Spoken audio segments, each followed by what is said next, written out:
Assalamualaikum warahmatullahi wabarakatuh. Saya Al-Misri dengan NIM 24101042 Ramaja jurusan Pendidikan Indonesia dengan dosen pengampu Rika Kustina. Saya di sini akan membahas tentang pembahasan bahasa baku dan gaul dalam media feedback. Media feedback, kemajuan teknologi digital membawa perubahan besar dalam cara manusia berkomunikasi dan berbagi informasi. Media sosial menjadi salah satu platform utama yang digunakan untuk mengakses berita, interaksi dan menyampaikan poin opini feedback. Sebagai salah satu aplikasi kurasi konten menyediakan ruangan bagi pengguna membaca dan membagikan informasi dari berbagai sumber, baik berbentuk artikel maupun diskusi dalam komentar.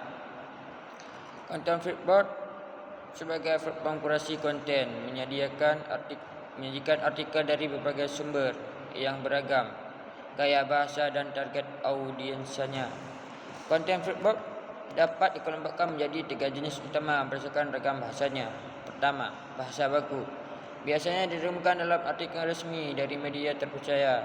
Penggunaan bahasa baku mencerminkan profesionalisme dalam menjaga kredibilitas informasi. Misalnya, artikel berita nasional menggunakan struktur kalimat verbal dan tata bahasa sesuai PUAB. Bahasa tidak baku atau bahasa gaul muncul dalam komentar atau judul artikel yang ingin menarik perhatian audiens muda.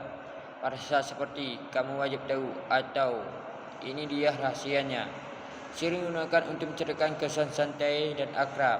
Campuran bahasa. Banyak artikel atau komentar menggunakan bahasa Indonesia, bahasa asing, terutama bahasa Inggris. Contoh, trend fashion in bakal bikin sold out. Hal ini mencerminkan globalisasi. Tidak dapat memerlukan kebingungan atau mengaburkan fungsi bahasa Indonesia. Ragam bahasa ini menyesuaikan dengan audiens feedback yang beragam.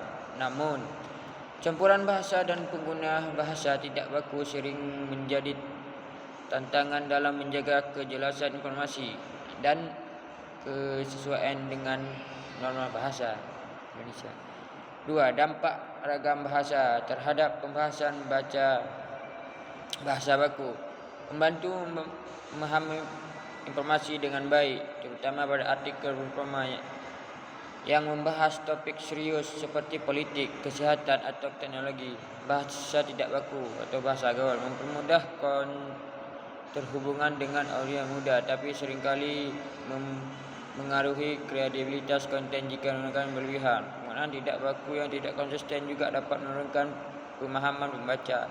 Campuran bahasa menarik perhatian pembaca yang terbiasa dengan kosakata internasional. Namun, bagi pembaca yang kurang familiar dengan istilah asing, hal ini dapat menjadi penghalang pemahaman. Feedback dengan pengguna yang beragam. Manfaat keanekaragaman bahasa menjangkau audiens yang lebih luas namun tidak konsisten. Pengguna bahasa dapat mempengaruhi pengalaman membaca. 3. Identifikasi dan perbaikan ejaan.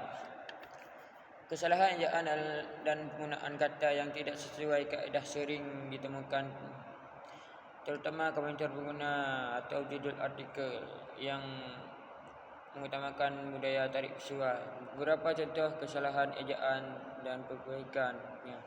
Kesalahan: "Gak usah ribet lagi, ini tipnya." Perbaikan: "Gak usah ribet lagi, ini tipnya." Kesalahan: "Ingin tampil stand out, yuk lihat inspirasinya." Perbaikan: "Ingin tampil mencolok, yuk lihat inspirasinya." Perbaikan ini penting untuk meningkatkan kualitas bahasa Indonesia di feedback, sekaligus mempertahankan fungsi bahasa sebagai alat komunikasi yang jelas dan efektif. 4. Kedudukan dan fungsi bahasa Indonesia. Bahasa Indonesia memiliki kedudukan penting sebagai bahasa persatuan dan alat komunikasi resmi di tengah keberagaman budaya. Di feedback, bahasa Indonesia memainkan bahasa peran sebagai alat komunikasi, menghubungkan berbagai pembaca dari latar belakang yang berbeda, baik dalam konteks formal maupun informasi.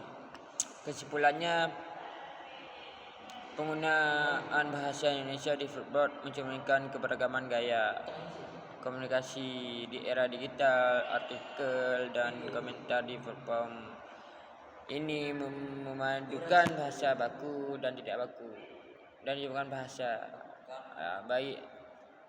Ini saja yang dapat saya sampaikan. Assalamualaikum warahmatullahi wabarakatuh.